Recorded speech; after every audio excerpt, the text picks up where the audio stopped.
Hello my dear friends, మీ అందరూ బాగున్నారా? మీ అందరూ బాగుండాలి అని మనస్ఫూర్తిగా కోరుకుంటున్నాను. మన యొక్క విలువైన జీవితానికి కావాల్సిన కొన్ని విలువైన మాటలు మీతో చెప్పాలని ఆశపడుచున్నాను. కాబట్టి నా మాట మన్నించి మీ విలువైన సమయంలో కొన్ని నిమిషాలు నా కోసం కేటాయించి నా మాటలు శ్రద్ధగా వింటారని ఆశిస్తూ నిత్యము మీ మంచిని, క్షేమాన్ని, అభివృద్ధిని కోరుకునే మీ యొక్క శ్రేయోభిలాష్. ముందుగా నా వీడియోస్ చూస్తున్న ప్రతి ఒక్కరికి నా యొక్క హృదయపూర్వక కృతజ్ఞతావందనములు. నేనేదో ఆశించి యూట్యూబ్ ఛానల్ని, ఇన్స్టాగ్రామ్ ఛానల్ని స్టార్ట్ చేయలేదు. కానీ దేవుడు నాకు అనుగ్రహించిన విషయాలను మీతో పంచుకోవాలనే ఆశతోనే నేను స్టార్ట్ చేశానని చెప్పడానికి చాలా సంతోషిస్తున్నాను. లాస్ట్ వీడియోలో అసలు దేవుడు ఉన్నాడా అనే విషయాన్ని విశ్లేషించుకున్నాం. మీలో చాలామంది ఆ వీడియో చూశాక దేవుడు ఉన్నాడని నమ్ముచున్నారని నేను నమ్ముచున్నాను. అయితే ఈ వీడియోలో దేవుడు ఉంటే ఆ దేవుడు ఒక్కరే ఉండారా, లేక చాలామంది దేవుళ్ళు ఉంటారా? ఈ లోకానికి దేవుడు అనేవారు ఉంటే ఖచ్చితంగా ఒకే ఒక్క దేవుడే అయి ఉండాలి అనే విషయాన్ని ఆధారాలతో సహా మీతో పంచుకోవాలని ఆశపడుచున్నాను. ఈ లోకంలో ఒకే ఒక్క దేవుడు ఉన్నాడు అని అంటే మీలో చాలామందికి ఆశ్చర్యం కలగవచ్చు. నేను ఎందుకు ఒకే ఒక్క దేవుడు ఉన్నాడని చెప్పానో వివరిస్తాను. ఉదాహరణకి మన దేశానికి ప్రధానమంత్రులు ఎంతమంది? ప్రధానమంత్రులు అంటే మీకు నవ్వొచ్చింది కదా, ఎందుకంటే దేశానికి ప్రధానమంత్రి ఒక్కరే ఉంటారు. ఇద్దరు లేక ముగ్గురు ప్రధానమంత్రులు ఉంటే ఎవరి ఆర్డర్స్ని పరిగణలోకి తీసుకోవాలో అధికారులకి అర్థం కాదు.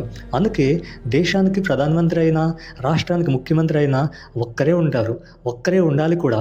ఇదే సరైన విధానం. అప్పుడే పరిపాలన సరైన క్రమంలో జరుగుతుంది. ఒక స్కూల్కి హెడ్ మాస్టర్ ఒక్కరే ఉంటే, కాలేజ్కి ప్రిన్సిపాల్ ఒక్కరే ఉంటే, యూనివర్సిటీకి వైస్ ఛాన్సలర్ ఒక్కరే ఉంటే, దేశానికి మరియు రాష్ట్రానికి ప్రధానమంత్రి మరియు ముఖ్యమంత్రి ఒక్కరే ఉంటే, నోటి మాటతో ఈ లోకాన్ని సృష్టించి ఈ లోకాన్ని ఒంటి చేత్తో నడిపిస్తున్న ఆ మహామహుడు, ఆ సర్వోన్నతుడు, ఆ గొప్ప దేవుడు కూడా ఒక్కడై ఉండడమే న్యాయం కదా, అదే కరెక్ట్ కదా. ఇక్కడ మీకు ఇంకా బాగా అర్థం అవడానికి 3 సూత్రాలు చెప్తాను, దయచేసి శ్రద్ధగా వినండి. Number 1, principles of engineering. Software ఇంజనీర్లు ఒకే కోడింగ్ రాస్తేనే ప్రోగ్రామ్ రన్ అయినట్లు ఈ విశ్వమంతా ఒకే కోడ్ మీద నడుస్తుంది. అంటే ఆ కోడ్ రాసిన ప్రోగ్రామర్ ఒక్కడే అయి ఉండాలి. ఆ విధంగానే ఒక అణువు నుండి అనంతమైన గ్రహాల వరకు ఈ సృష్టిలో ఉన్న ఖచ్చితత్వం చూస్తుంటే ఒకే ఒక్క మాస్టర్ ఇంజనీర్ ఉన్నాడని నిరూపిస్తుంది. ఆయనే ఒకే ఒక్క దేవుడు. ఒక సాఫ్ట్వేర్ కంపెనీ, ఉదాహరణకు యాపిల్ లేదా విండోస్, వేల రకాల యాప్స్ తయారు చేసిన వాటి వెనుక ఉన్న కోడింగ్ లాంగ్వేజ్ మరియు స్టైల్ ఒక్కటే ఉంటుంది. అలాగే ఈ సృష్టిలో జీవరాశులు కోట్లాదిగా ఉన్న వాటన్నిటిని నిర్మించిన బ్లూ ప్రింట్ మరియు DNA ఒక్కటే. భూమి మీద ఉన్న ఒక్క చిన్న గడ్డి పరక నుండి ఆకాశంలో ఎగిరే పక్షి వరకు, సముద్రంలో ఉండే తిమింగలం నుండి తెలివైన మనిషి వరకు అందరి శరీర నిర్మాణం వెనుక ఉన్న DNA భాష ఒక్కటే. స్నేహితులారా, ఒకే ఇంజనీర్ కట్టిన ఇళ్ళన్నీ ఒకే స్టైల్లో ఉంటాయి. అలాగే ఈ ప్రపంచంలో కోట్లాదిగా జీవరాశులు ఉన్న వాటన్నింటి లోపల ఉన్న DNA అనే సాఫ్ట్వేర్ కోడ్ మాత్రం ఒక్కటే. ఒక చిన్న గడ్డిపోచులో ఉన్న కోడింగ్ అక్షరాలే నాలోను, మీలోను, మనందరిలోనూ ఉన్నాయి. పరికరాలు వేరైనా సాఫ్ట్వేర్ ఒక్కటే, జీవులు వేరైనా DNA ఒక్కటే, అందరినీ సృష్టించిన డిజైన్ కోడ్ ఒక్కటే, అందరినీ సృష్టించిన దేవుడు కూడా ఒక్కడే అయి ఉండాలి. ఇంతటి అద్భుతమైన ఇంజనీరింగ్ ఖచ్చితత్వం చూస్తుంటే మనకు అర్థం కావడం లేదా? మనందరినీ సృష్టించిన ఆ మాస్టర్ మైండ్ ఒక్కడే అని, ఆయనే ఒకే ఒక్క దేవుడు అని. Number 2, principles of orchestra. ఒక అద్భుతమైన సంగీత కచేరీ జరుగుతున్నప్పుడు వందల మంది వాయిద్యకారులు ఉండొచ్చు. కానీ వారందరూ ఒకే విధమైన ట్యూన్ పలికించాలంటే పైన వాళ్ళందరినీ సమన్వయపరిచే ఒకే ఒక్క మ్యూజిక్ డైరెక్టర్ ఉండాలి. ఆ విధంగానే వందల వాయిద్యాలు ఉన్న ఒకే ఒక్క మ్యూజిక్ డైరెక్టర్ ఉంటేనే అద్భుతమైన సంగీతం వస్తుంది. అలాగే ఈ ప్రకృతిలో ఉన్న సామరస్యం వెనుక ఉన్న ఆ ఒకే ఒక్క క్రియేటర్ అయిన దేవుడు కూడా ఒక్కడే. సంగీతం సరైన లయలో రావాలంటే దాన్ని కంట్రోల్ చేసే మ్యూజిక్ డైరెక్టర్ ఒక్కరే ఉండాలి. అలాగే విశ్వమంతా ఒకే లయలో సాగాలి అంటే సృష్టికర్త అయిన దేవుడు కూడా ఒక్కడే ఉండాలి. Number 3, principles of governance. ఒక దేశానికి 2 ప్రధానమంత్రులు ఉన్నా, ఒక రాష్ట్రానికి 2 ముఖ్యమంత్రులు ఉన్నా, అలాగే రాజ్యానికి 2 రాజులు ఉన్నా అక్కడ అరాచకం ఏర్పడుతుంది. ఒక్కడై ఉంటేనే ఆ దేశం, ఆ రాష్ట్రం, ఆ రాజ్యం సుభిక్షంగా ఉంటుంది. ఈ విశ్వం ఎంతో క్రమశిక్షణతో నడుస్తుంది అంటే దీనిని పాలించే ఆ సుప్రీం గవర్నర్ కూడా ఒక్కడే. పాలన సజావుగా సాగాలంటే అధిపతి ఒక్కడే ఉండాలి. అలాగే ఈ ప్రపంచాన్నే ఒక్క తాటి మీద నడిపించాలి అంటే దేవుడు కూడా ఒక్కడై ఉండాల్సిందే. ఒకే కోడింగ్ లాంగ్వేజ్ కానీ చాలా రకాల యాప్స్, ఒకే మ్యూజిక్ డైరెక్టర్ కానీ చాలా రకాల వాయిద్యకారులు, ఒకే డిఎన్ఏ కానీ రకరకాల జీవరాశులు, వీటన్నిటికీ కామన్గా కనిపించేది ఒక్కటి అనే పదం మాత్రమే. అలాగే వీటన్నిటినీ ఒక్కటిగా నిర్మించింది కూడా ఆ ఒకే ఒక్క దేవుడు మాత్రమే.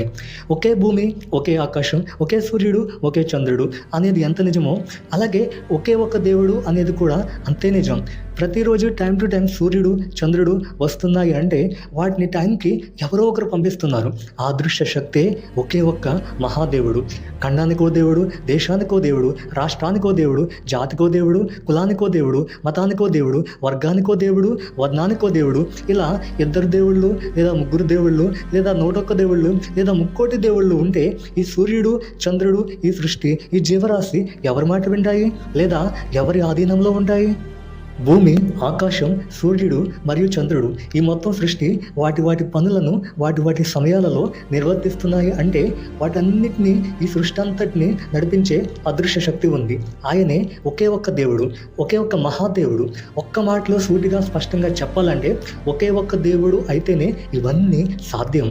సూర్యుడు ఒక్కడే వెలుగునిస్తున్నాడు, చంద్రుడు ఒక్కడే మనకు కాంతినిస్తున్నాడు, గాలి ఒక్కటే ప్రాణాన్ని ఇస్తుంది, భూమి ఒక్కటే మనల్ని మోస్తుంది. ప్రాథమిక అవసరాలన్నీ ఒక్కటే అయినప్పుడు మనల్ని సృష్టించిన దేవుడు మాత్రం వేర్వేరు ఎలా అవుతాడు? కాబట్టి మనం మన మూఢనమ్మకాలను ప్రక్కన పెట్టి ఇవన్నీ కూలంకషంగా ఆలోచిస్తే లేదా పరిశీలిస్తే ఈ లోకాన్ని సృష్టించింది అలాగే నడిపిస్తుంది కూడా ఒకే ఒక్క మహాదేవుడు అనే విషయం పామరుడు నుంచి పండితుడి వరకు, గ్రామ ప్రెసిడెంట్ నుంచి అమెరికా ప్రెసిడెంట్ వరకు ప్రతి ఒక్కరికి సుస్పష్టంగా అర్థమవుతుంది. అయితే నెక్స్ట్ వీడియోలో ఈ లోకానికి ఒకే ఒక్క దేవుడు ఉంటే ఆ ఒకే ఒక్క మహాదేవుని యొక్క అనంతమైన మహాజ్ఞానానికి ప్రతిరూపంగా ఉన్న మానవుని సృష్టి, జీవరాశుల డిఎన్ఏ గురించి ఇంకాస్త లోతుగా వివరించుకునే ప్రయత్నం చేద్దాం. అప్పుడు మనకు ఇంకా పూర్తి అవగాహన వస్తుంది. అప్పటి వరకు ఆ ఒకే ఒక్క మహాదేవుని కృప మనకందరికీ తోడై ఉండి నడిపించును గాక. ఆమేన్, ఆమేన్, ఆమేన్. Thank you so much friends.